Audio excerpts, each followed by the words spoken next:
Well, what's going on, guys? Dave Duford here. Hope you guys are having a fantastic Monday afternoon. It is 12 p.m. Eastern yet again. We are live streaming this No BS Final Expense Sales Training segment. And I want to personally thank you so much for coming to today's training. And I do hope, as I always do, that you get some value out of what I'm about to teach you. And that you feel that it actually benefits you in some way, in a measurable, substantive way. So again, my name is Dave Duford. I'm the owner of Final Expense Agent Mentor at feagentmentor.com. I do these trainings in addition to all sorts of stuff in the final expense world. Just a quick recap, if this is your first time watching my training, I do all sorts of things, like I have a book that's a bestseller on Amazon called The Official Guide to Selling Final Expense. Make sure you check that out if you haven't already. I also hire, train, and recruit new and experienced final expense agents that want to dial into a training and lead program to help them succeed in the final expense business. And I also offer all sorts of lead options to final expense agents, whether or not they're in a membership or part of my mentorship program. So if you have any questions about any of that stuff works, you're more than welcome to reach out to me personally. Best thing to do is either throw a comment down in the chat box, or if you want to go to my website and click on the contact box, send me a message privately, that's fine too. And I'll be more than happy to see how I can help you out. So now that all the shameless plugs are out of the way, let's get right into today's training. So today's training is entitled The Best Practices for Final Expense Lead, Direct Mail Lead Generation. So what we're going to talk about specifically today, we're going to talk about what the best practices are to develop final expense direct mail leads. And I want to make sure that I keep reminding myself and reminding you too that we're specifically talking about direct mail leads. The reason we're going to focus on direct mail leads is because what my primary goal is with most of my agents that work with me in my mentorship program is to get them on a direct mail final expense lead program. Now you may ask, well, why do you sell avatar leads and Facebook leads and telemarketing leads and all these other lead programs in addition to promoting the seminar marketing program? Well, I know, based off of looking and analyzing at what has made me successful in this business, in addition to seeing what others have made them successful in this business, the common thread amongst all top producers is they all do direct mail final expense leads, and certainly there's exceptions to the rules, but why reinvent the wheel? That's kind of the biggest known secret, I guess you could say, of the final expense business. It's not very complicated. And so the direct mail lead solution is really the bread and butter when it comes to lead generation. And so my goal is just to simply follow what has worked in fantastic and given fantastic results. So that's why direct mail matters. However, especially you experienced guys will know, not all leads are equivalent in quality. There's a lot of variables when it comes to direct mail. You certainly want to know what those variables are, the pros and the cons, and be able to maximize your success in this business by making sure that you control the variables to the best of your advantages. So that's what we're going to focus on today. This will be perfect training, especially for you new guys or people who are just getting in the final expense, because there's a lot about lead generation in general that most people don't really discuss, that in many cases organizations and marketing organizations in particular don't want you to know about. And so I'm going to talk about those today so you have the knowledge and the facts in order to select a direct mail lead program that's going to work to your best advantage. And if you're stuck with certain programs, you'll at least know what the pros and the cons are so you can maximize your results either way. So let's go ahead and jump in and get started here. So I've explained to you why direct mail is the best source of leads in the first place. Again, it really comes down to just getting ourselves the best results, or at least following the path of the best results. So that's why I like to, we're focusing just on direct mail. So there's what I would call, looking at my list of notes here, there's really 4 factors that you need to be concerned with when it comes to direct mail. And so we're going to go through each factor right now and then go into detail as to what each implies and how you can get the best results out of each. So the first factor is pricing. We'll talk more about the different pricing structures of direct mail lead programs in a second. We also need to be concerned with what the card says, what the copy on the card specifically says, or what even it doesn't say. It's very important. Agents have different opinions about that. I'll give you mine in a second. Next, we're going to talk about exclusivity versus shared or recycled leads. We're going to give you the pros and the cons of each and what you should ultimately try to strive for in the long term. And then lastly, we're going to talk about the differences between fresh leads and aged leads, and kind of give you some perspective there as well. And then at the very end, I'm going to tell you, if I already don't tell you in the process of explaining this, what I like to do ultimately and how I like to set my agents up based off of what I've seen as far as results go and what I think will be the best for my final expense agent. So let's first talk about pricing. So when I talk about pricing, there's really two different ways to price out your direct mail leads. You've got the ability to pay based off of what it costs on a per thousand basis versus what you can pay on a fixed price basis. So let me explain the difference. A per thousand basis is just vernacular or a shorthand way of describing how much you're paying for every 1,000 mailers go out.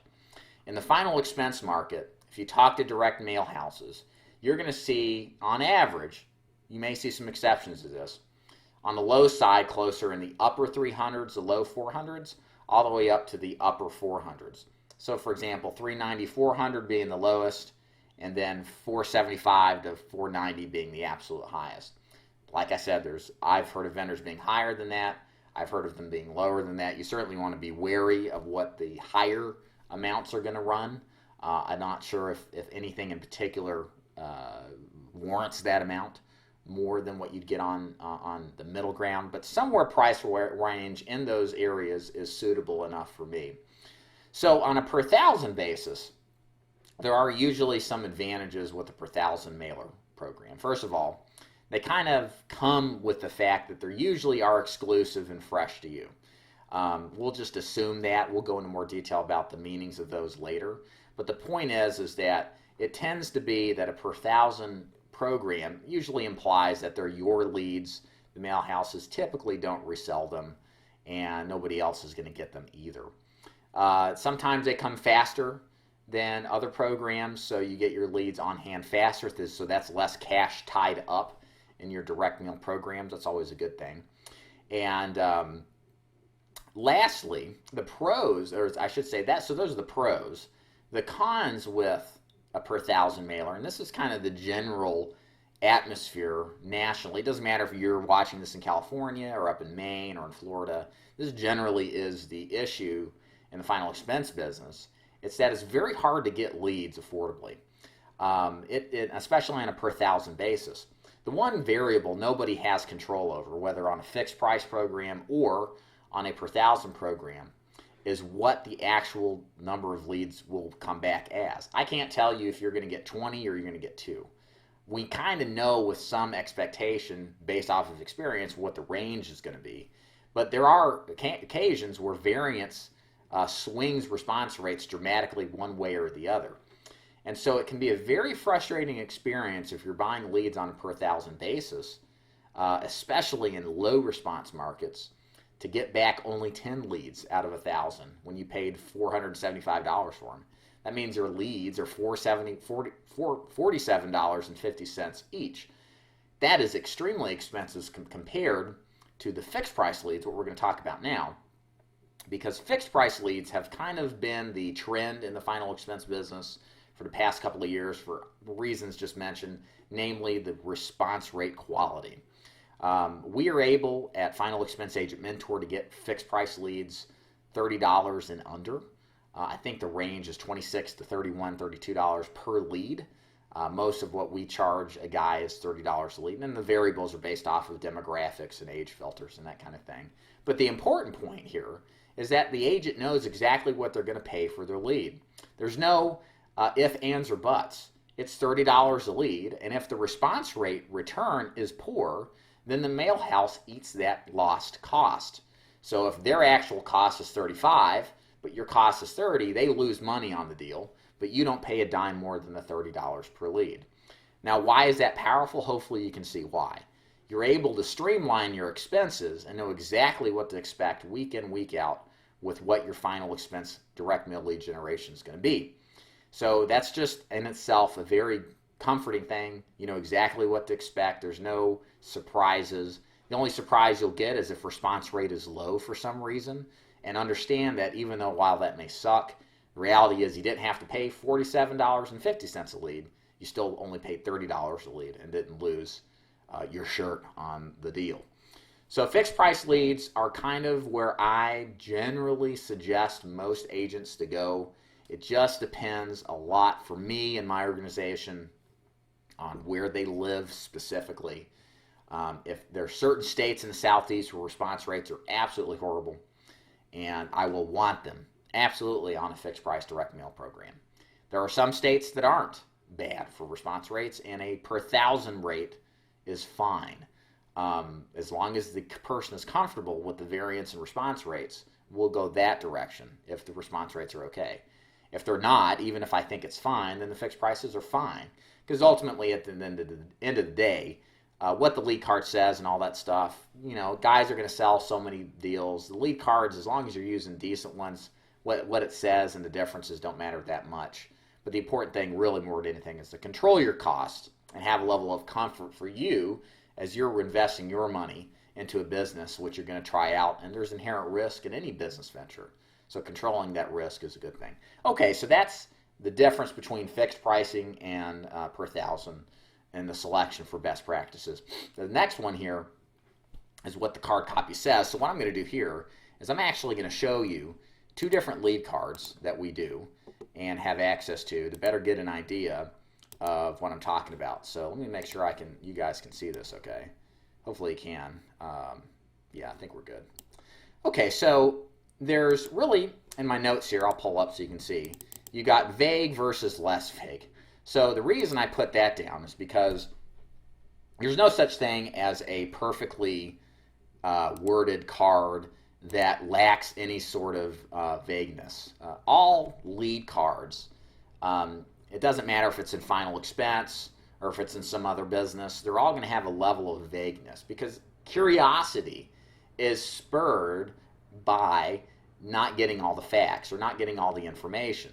That's what marketing does. Marketing's goal is to elicit a lead response. It's not supposed to sell the person. That's your job as a salesperson. So what we're trying to do here is elicit response that, at least at a basic level, gives us a good enough level of quality response so that maybe, possibly, we can help people out and sell some insurance and at a profitable level. And so the biggest discussion you'll see amongst more advanced agents is, do you use a less specific lead or a more specific lead? And I think both have their place as far as in an agent's repertoire. It just comes down to what personal preference is, and that's kind of how I run my agency. We pretty much start with a more specific or less vague piece, and I'll show you what it may look like in some circumstance, but I'm also going to show you the less specific one here, so we'll start there. And I'll read this to you if you can't see this on screen. But the first line of body copy says, you may qualify for a state-regulated program to pay for your final expenses regardless of your medical condition, even if you've been turned down before. I'm just going to read the first line. Now let's compare it to the first line on the second lead piece. You may qualify for a life insurance policy to pay for your final expenses even if you've been turned down before. The biggest difference between this first line is life insurance, or lack of the verbiage life insurance. And again, that's important because what people see and read on a lead piece always typically is going to involve the headline, the big statement on the piece of paper, the lead piece or the marketing piece, the first line or the first paragraph, and then the PS at the very bottom of the sales piece or the marketing piece. That's what most people read first before they decide to read the entire thing. And so that's why I'm analyzing the first line of copy, because that's what most people see and make their decision on if they're going to actually involve themselves in this marketing solicitation. So the difference there is that one is specific. It's about life insurance, policy. The other one is about a state-regulated program. Now, do you think there's going to be a difference in response? In my experience as a personal producer, there has been. The one that's less specific yields a less quality response for me, whereas the more specific one is more quality. and it's not like one is way better than the other. It's just that there's enough of a difference, specific versus unspecific, that I like the specific better. I feel better working it. When I sit down in front of people and we talk, it's a little bit better of an experience, even if I don't sell them. At least I know they're interested about life insurance. Whereas the ones where it's less specific, you're still going to make sales. Don't get me wrong.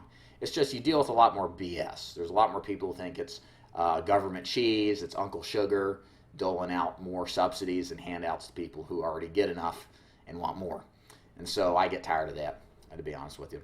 But so these are two examples. There's a lot of different lead pieces out there. Some kind of are hybrid. They'll say things like state regulated program and then life insurance in the second line. Here's my rules on it. For me personally and how I run my agency, for me, I want a card that says life insurance on it. Somewhere in a copy of the ad, it can be on the first line. It can be on the second line. That's fine. I just generally think that having that level of specificity makes for a better result. The less specific pieces are totally fine, especially if you're an experienced agent. If you've been doing this a long time and you're comfortable with the roles and how to object rebuttals or rebuttal objections, especially in the beginning where a lot of people think it's free with these vague cards, go for it. You're going to get, and this is the one pro with a non-specific card, you can get more response rates in. And you're going to see people who would have never sent this card in if it actually said life insurance because they think it's something else. Well, when you get in and you're able to pivot because of your skill level, you may be able to do a lot more replacement sales. That's what a lot of agents say who really think this card is great. And I can't argue with them because it's definitely true. You just, as in any business, there's no one way to do something. There's little deviations. There's little ways that you can do things in a way that you like to do. And so for me, I think the beginner needs all the advantage and all the edge they can get. And so specific lead copy is really the main thing that I care about when it comes to this business, getting started. And then over time, if you got to get less specific, so be it. That's just part and parcel of how things work. Okay, so let's talk about point number 3, and this is the difference between exclusive leads and then shared and recycled leads. And this is going to be more geared towards members of agencies that are big, what I would term your typical multi-level marketing type of organizations that are super huge, not something boutique size like mine. Let me kind of explain the differences and why I like one way over the other. So exclusive is self-described. When you buy a lead, it is yours and it's yours alone. There is no risk, or there's almost no risk of that lead ever being resold or given to somebody else. You own that lead. I prefer that route because you never have to worry about another dude coming behind you in 3 to 6 months with the same lead to come replace your business.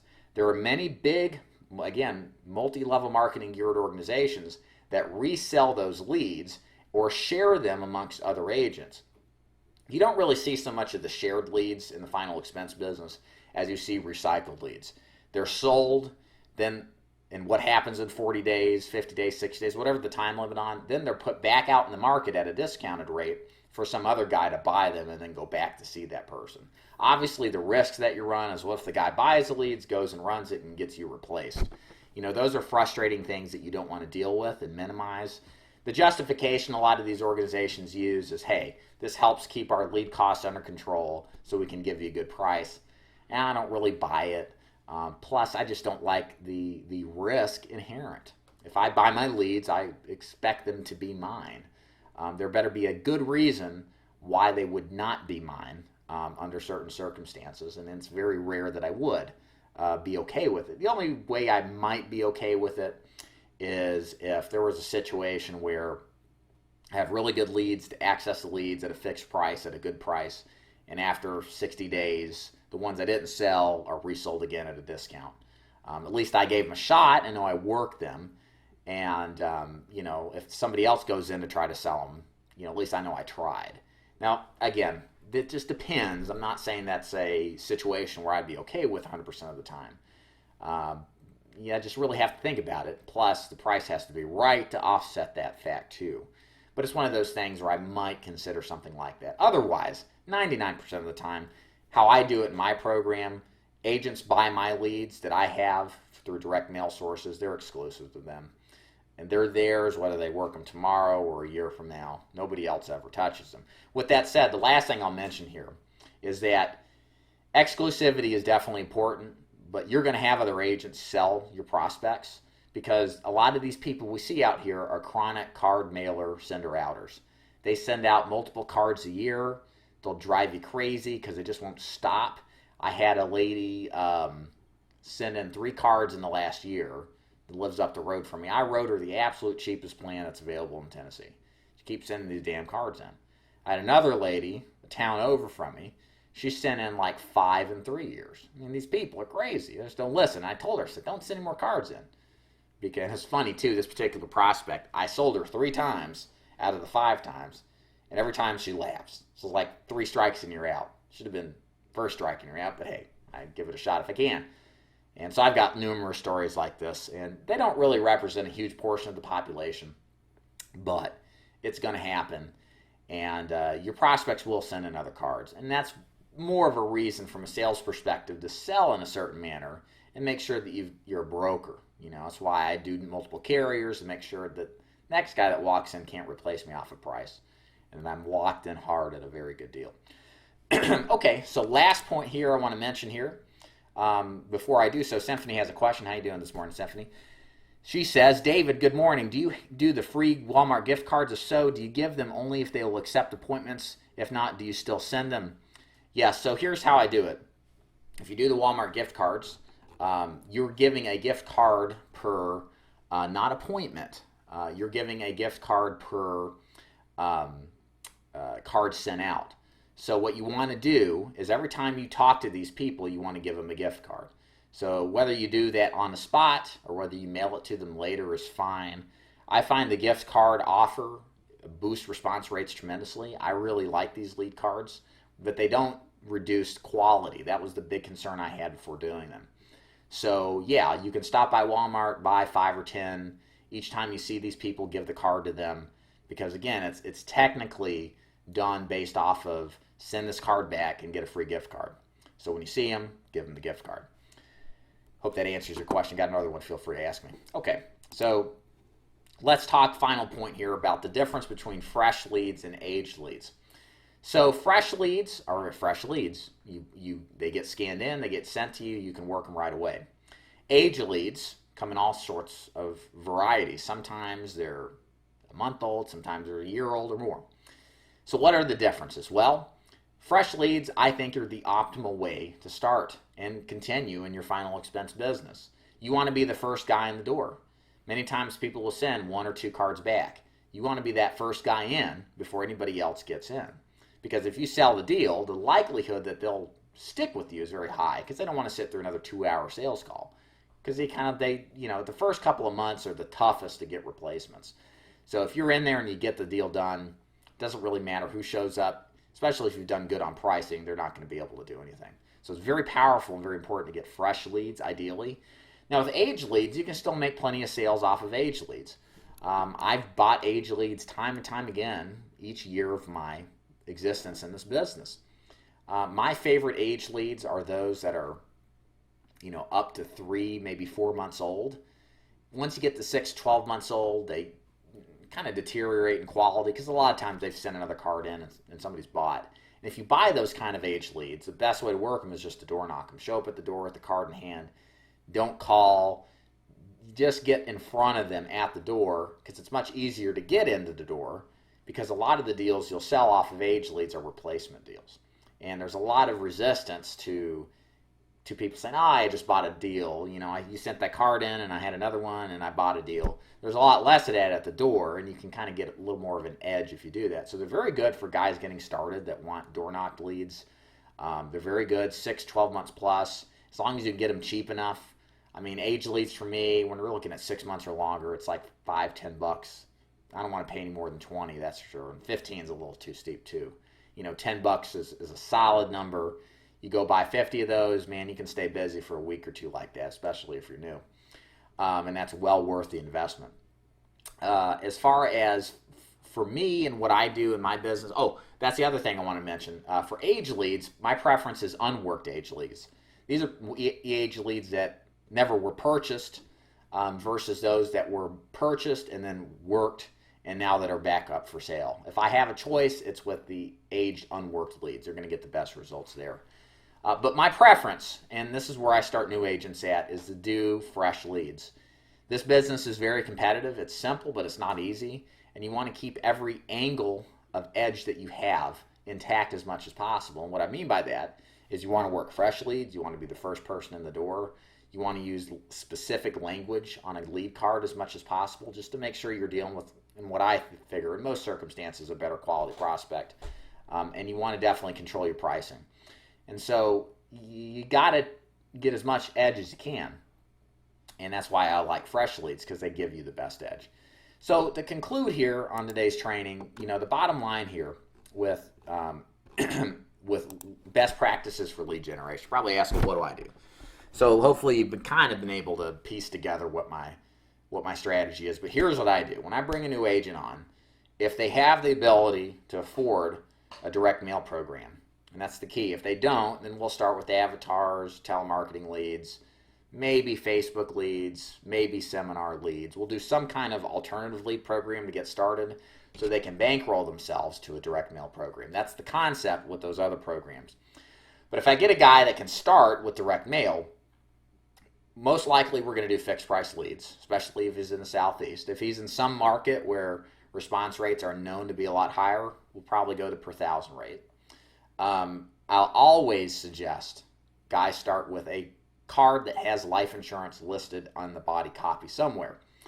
It doesn't have to be the first line. It doesn't have to say it 3 or multiple times. As long as it says it one time, that's good enough for me. And I want them to be exclusive, of course. All of the lead vendors I use give us exclusive leads, and that they're fresh, so that when those leads come in, they get them pretty much within the next week as they're scanned in the system, and as we disposition them on Thursdays, or as they get sent to you immediately.